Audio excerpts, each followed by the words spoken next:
Here at Oaklawn as we get set for Arkansas Derby 2018, joined by Richard Migliore, great rider, known as the Mig back in his day, now working television and internet for XBTV. Welcome to Oaklawn. Glad to have you here. Yeah, thanks. It's nice to be here. Actually, last time I was here, I won the Count Fleet Stakes, so I got good memories of Oaklawn.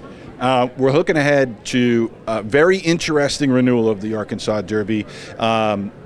We've got all the major players that we've seen every Triple Crown season, including this year with Todd Pletcher and with Steve Asmussen.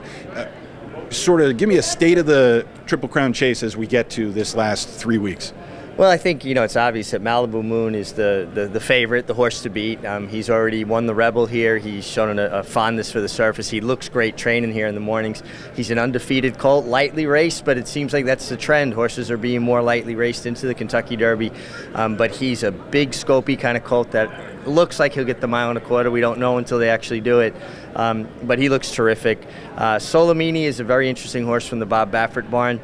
A horse that has a lot of ability, but just has not mentally matured as much as he's physically matured. He still makes mistakes, doesn't change leads very handy, seems to want to lean on horses a little bit. I think he's a horse with a tremendous amount of ability that if the light bulb ever goes on, you're going to see something special. But some horses, they never do get the hang of it. But he's a runner that needs to take a step forward, that's for sure. And, Steve Asmussen's got an interesting horse, Tenfold. He's undefeated.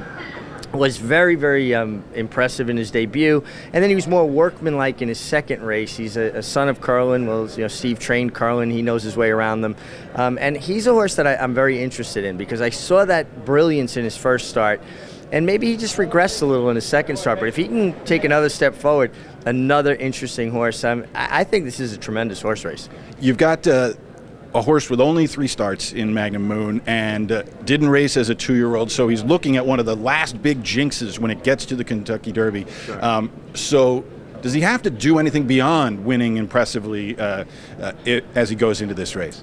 Well, no, and he's already got points. He doesn't need to win impressively. I think, I would like to see him take another step forward.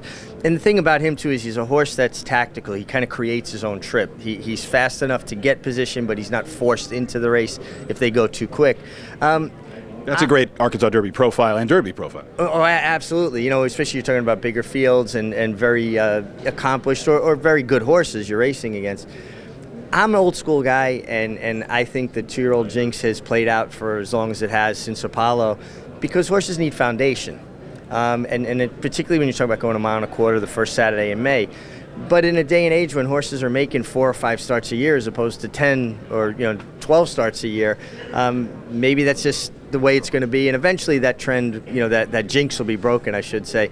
The jinx that I'm thinking, there's potential to be broken this year also is the Dubai jinx, where horses win and coming out of there. Mendelssohn was awful impressive there, but I think we've got a really, really strong 3-year-old crop. I think the Arkansas Derby is a very strong representation of that, and I'm looking for Magnum Moon to take another step forward. It's going to be a lot of fun. Richard Migliore as we get set for the Arkansas Derby coming up on Saturday.